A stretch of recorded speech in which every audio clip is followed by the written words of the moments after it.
Hello friends, welcome back to Aliya port. आज का हमारा टॉपिक है रिलेटिव डेंसिटी। तो रिलेटिव डेंसिटी जब हम निकालेंगे तो हम वंस अगेन दो केसेस लेंगे। सबसे पहला केस है सॉलिड्स और लिक्विड्स का, दूसरा है गैसेस का। देखिए, रिलेटिव का मतलब होता है कि हम इस डेंसिटी को कंपेयर करेंगे with the density of some other material. जैसे अगर मैं कहूँ कि what is the density of material A relative to that of B, तो उसका ये मतलब होगा कि ए की डेंसिटी कितनी है when compared to B. Relative का मतलब ही ये है कि हम कंपैरिजन कर रहे हैं। सॉलिड्स या लिक्विड्स के लिए इसे स्पेसिफिक ग्रेविटी भी कहा जाता है। ये होती है density of substance upon density of water at 4 degree Celsius.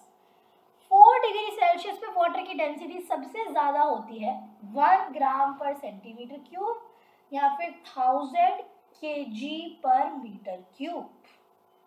तो इसमें क्या है, सॉलिड्स और लिक्विड्स के लिए स्पेसिफिक ग्रेविटी या relative density is density of substance upon density of water at 4 degree Celsius. ठीक है, 4 डिग्री सेल्सियस पे डेंसिटी होती है या तो 1 ग्राम पर सेंटीमीटर क्यूब या 1000 kg पर मीटर क्यूब।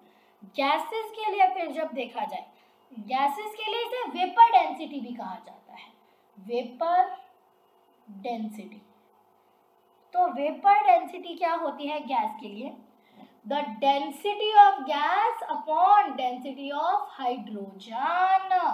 अब देखिए, जब आप ये डेंसिटी देखेंगे, पहले तो आपको ध्यान रखना है कि सेम टेम्परेचर एंड प्रेशर पे आपने, मतलब जिस टेम्परेचर प्रेशर पे गैस की डेंसिटी देखी है उतने टेम्परेचर प्रेशर पे ही आप हाइड्रोजन की लेंगे। सो यहाँ पे temperature and pressure stay constant. तो अब देखिए, वॉल्यूम हम कांस्टेंट रखेंगे तो ही डेंसिटी का पता कर सकते हैं। तो mass of gas by volume of gas upon mass of hydrogen upon volume of hydrogen. Volume of hydrogen volume of gas equal है, तो बचा mass of gas upon mass of hydrogen. अब ये जो मास है this is actually molar mass. तो हमारे पास अब तक क्या बचा है, रिलेटिव डेंसिटी या vapour density is equal to mass of gas upon molar mass of hydrogen. कितना होता है, हाइड्रोजन होगी H2, एक हाइड्रोजन का 1, H2 का 2, तो मतलब 2 times vapour density is molecular mass या फिर molecular mass by 2 is vapour density. तो आइए अब हम इसका एक सम करके देखते हैं। मान लो मैं आपसे पूछूं what is the vapour density of, मान लो मैं आपसे पूछूं what is the vapour density of SO2 with respect to methane. तो देखिए, सल्फर डाइऑक्साइड का मोलर मास कितना है, सल्फर का 32 और ऑक्सीजन का 16। 32 प्लस 16 टू सा 32 होता है, 32 प्लस 32 64 अपॉन, अब मीथेन का कितना होता है, कार्बन का 12, उसके बाद एक बार हाइड्रोजन का 1, 4 हाइड्रोजन का 4, तो बचा 16। So 4, the vapour density of sulphur dioxide with respect to methane is 4। अब हम एक और सम करके देखते हैं।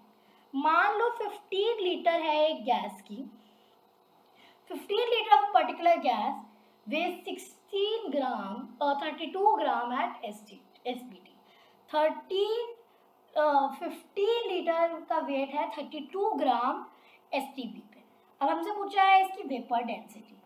देखिए, नंबर ऑफ मोल्स तो गैस की उतनी ही है, सो जो नंबर ऑफ मोल्स गैस होते हैं वॉल्यूम विच इज 15 अपॉन 22.4 या फिर मास अपॉन मोलर मास। मास है 32 अपॉन मोलर मास m, तो इससे आपका मोलर मास कितना आएगा 48 और इससे वेपर डेंसिटी क्या आएगी। देखिए 48 कैसे आया, मोलर मास इज 32 इंटू, एक second, molar mass will be 32 into 22.4 by 50। तो अगर हम इसे सॉल्व करते हैं तो फिर क्या आएगा, अगर आप पूरा डिवीजन वगैरह करते हैं देन यू विल गेट 48। अब हमें पता है vapour density is molecular mass divided by 2।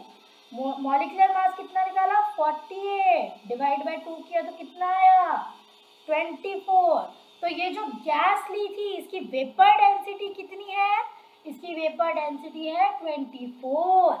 अब प्लीज नोट वेपर डेंसिटी की कोई ऐसा यूनिट नहीं होती है क्योंकि ये एक रेशियो है, it is a unitless quantity. तो आई होप कि रिलेटिव डेंसिटी क्या होती है क्लियर है। सॉलिड लिक्विड में इसे स्पेसिफिक ग्रेविटी भी कहा जाता है। It is the density of substance upon density of water at 4 degree Celsius. Gases में इसे वेपर डेंसिटी भी कहा जाता है। It is density of gas upon density of hydrogen at the same temperature and pressure. और vapour and molecular mass of gas is 2 times the vapor density. So I hope this concept is clear. That was all for today's video. Goodbye. Thanks for watching.